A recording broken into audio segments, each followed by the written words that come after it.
If you want something out of life, if you want to change yourself, if you want to acquire something, if there's some goal that you want to reach, that is really not easy as some people will make us feel. That living your dream, changing your behaviors, overcoming negative habits, it's challenging. It's hard.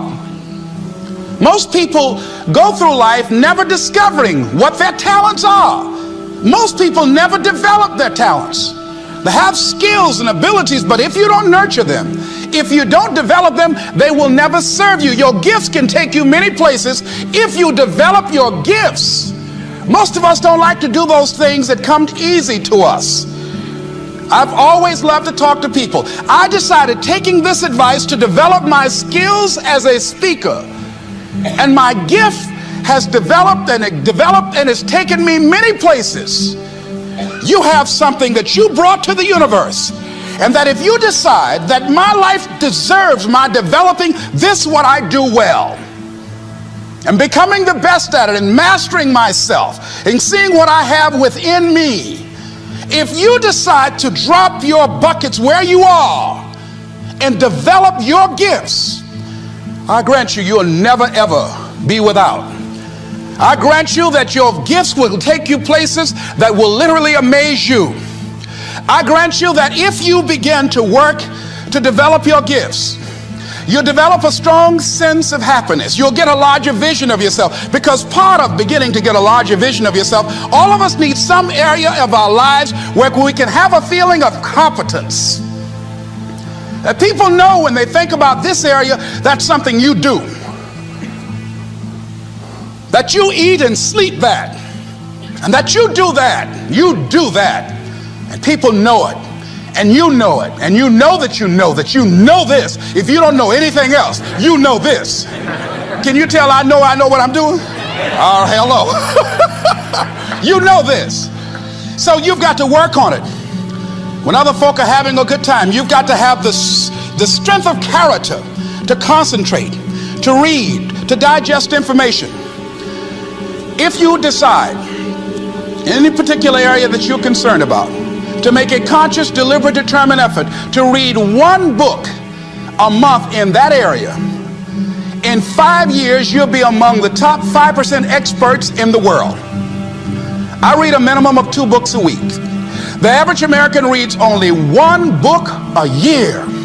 If you decide that area that you love, that you are going to master that particular area, in this era of accelerated change, overwhelming complexity, and tremendous competition, as you begin to develop and expand your skills and your talents and your vision of yourself, you will always be in control of your destiny. The next thing is, whatever it is that you want to do, you want to do it massively. I have a friend who was telling me that his sales were down. I said, well, how many phone calls you make a day? He said, 25. I said, double them. Make 50 or 75 or 100. He said, oh man, that's just too much. What do you mean too much? You behind on your bills? You talking about too much? You know one way to get back on your feet real quick is to miss 2 car payments? You talking about you're tired? There's no competition out here. Decide that you're going to push yourself. Most people won't do that. Most people give up on themselves easily. You know the human spirit is powerful.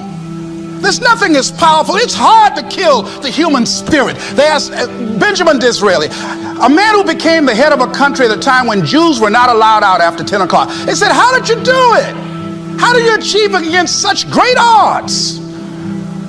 He said, nothing can resist the will of a people that will stake even their existence on the extent of their purpose for good. That when you have a made-up mind, when you decide that you want to do something, I was reading something the other day, he said, the power to hold on in spite of everything, the power to endure, this is the winner's quality. The hunger, the ability to face defeat again and again without giving up. This is a winner's quality. You have that quality within you. When you're hungry, you don't care about the facts. You don't care about the odds. Doug Williams played for the Washington Redskins, quarterback. John Elway of the Denver Broncos in the Super Bowl. Everybody was talking about Elway. After the Super Bowl, when Doug Williams made a historic passing game, they asked him, said, how were you able, in spite of all of the negative publicity saying that you couldn't win, how did you do it? He said, I ignored my critics. I just didn't pay any attention to them.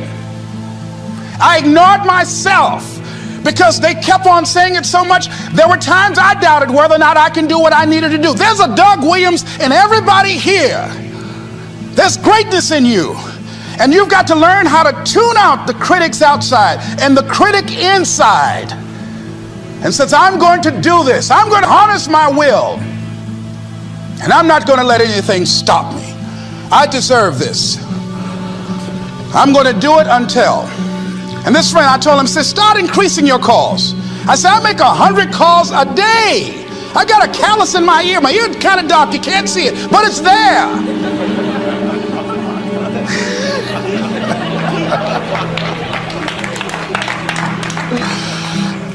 His sales have increased. He's working harder now.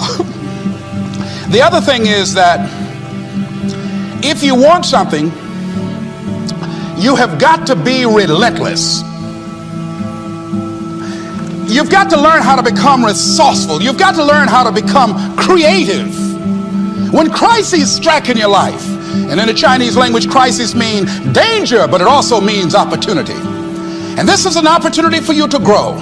And you've got to be so relentless, regardless of what comes down the pike, that you're always looking for a way to get over, always looking for a way that you can break through, always looking for a way that you can win, always looking for a way that you can strike a telling blow.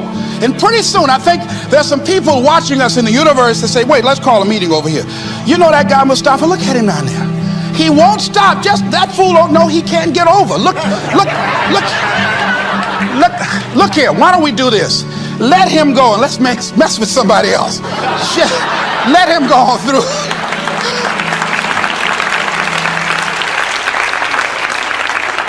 Life will just get tired of whipping you sometimes. And just say, let's just let this one go.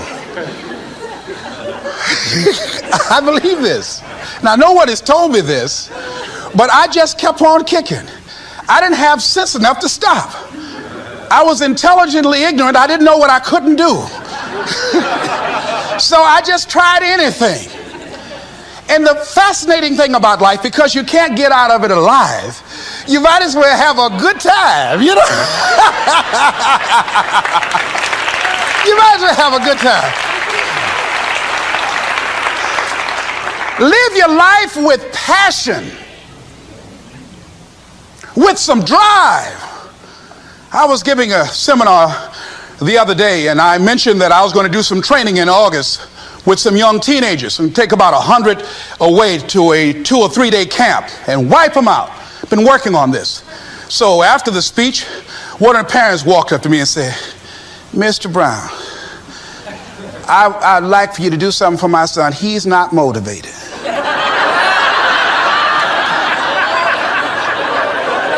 I said, I wonder why.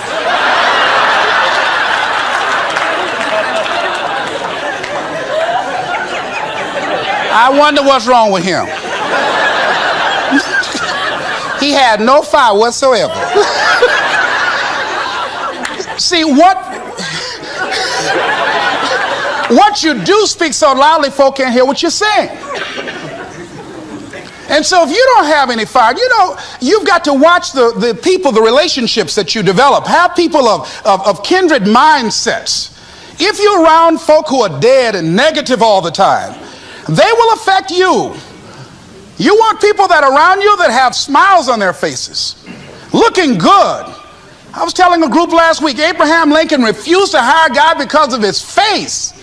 They said, but the guy can't help it. He said, anybody over 30 is responsible for their face. If you have some depressing face looking at you every day, it affects your blood pressure. Keep these dead faces away from you. It's contagious. This is serious. So you've got to watch your countenance, watch your face, have an uplifted expression, watch your body posture. All of these things affect you psychically. You got to be the kind of person that you are fearless. Fearless. Folk leave fearless people alone. There's some people walk through a neighborhood and every dog in the neighborhood would bark at them.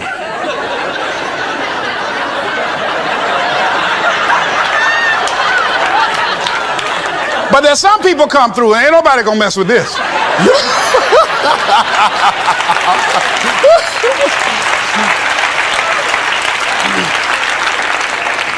You are unstoppable.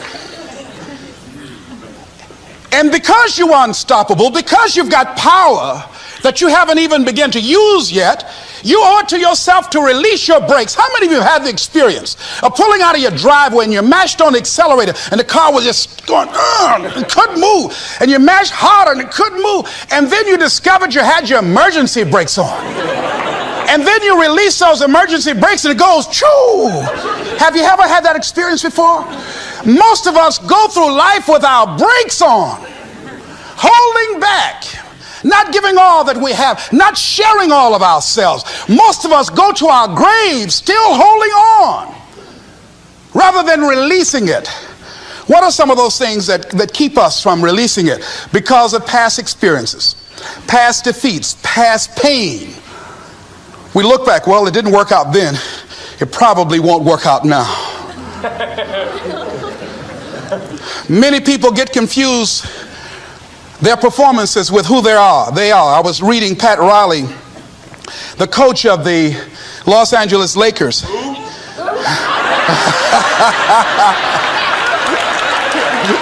But you're going to like this quote here.